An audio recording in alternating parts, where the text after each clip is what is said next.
On this episode of The Automated Entrepreneur, we continue our discussion, 100 Things Millionaires Do. Today, save before spending. How much money do you save each month? Sadly, none of us saves enough, and far too many people have no savings at all. In a 2018 survey, it was revealed that 25% of 18 to 53-year-olds have no savings at all. There is nothing to fall back on. There is no emergency fund. And another 25% only had enough savings to cover 3 months of living expenses. Not nearly enough. There's a similar situation in the UK, where it was found that 1 in 4 adults have no savings. 1 in 10 spend more than they earn every year. In yet another survey by the Financial Conduct Authority, it was found that 1 in 3 British folks have savings of less than £2,000. Saving is the cornerstone of becoming wealthy. If you can't save, then creating wealth will never happen for you. Sadly, for many, especially the young, it is not getting any easier.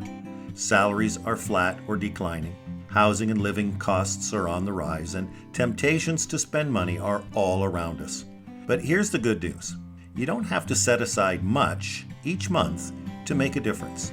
Just the act of saving will start you into the wealth mindset.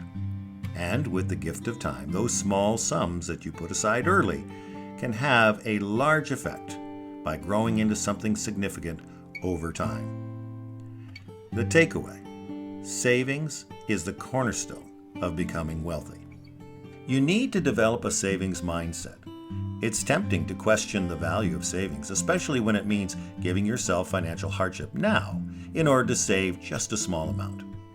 Once you've reached the end of this particular series and fine-tune your financial thinking, or your financial IQ as we call it, you will want to save.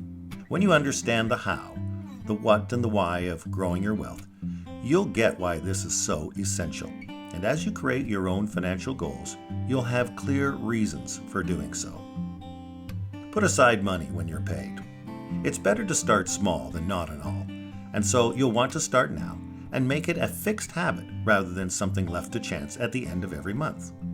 You never want to wait until the end of each month to see how much is left after your outgoings have been paid out. No, in fact, do the opposite.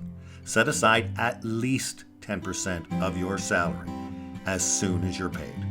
You can set this up automatically with your bank, where 10% will go into a separate savings account or other investment that will happen to compound day after day going forward. You won't be alone in doing this.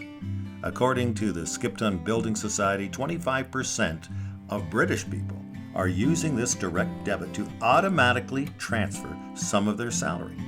It works quickly because if it doesn't wind up in your hands, you can't spend it. Well, how much should you save? Look, start with 10% of your pay. In truth, you want to start with as much as possible, but 10% is a great way to begin. Only you know what your essential expenses and financial commitments are. If you're on a very low salary, you might think that 10% is too much. Well, if it is, then start with 5, but just get started. Alternatively, if you're being well paid, you could and should strive for a higher percentage, perhaps 15 or even 20. If you're lucky enough to be paid bonuses at different points in the year, consider putting all or most of it straight into your investment account. And maybe even put some into a pension scheme or an RRSP or a TFSA, because these will all help to increase your contributions. It all begins by developing a savings mindset. This is the first brick in creating your financial fortress. And that's this episode of The Automated Entrepreneur.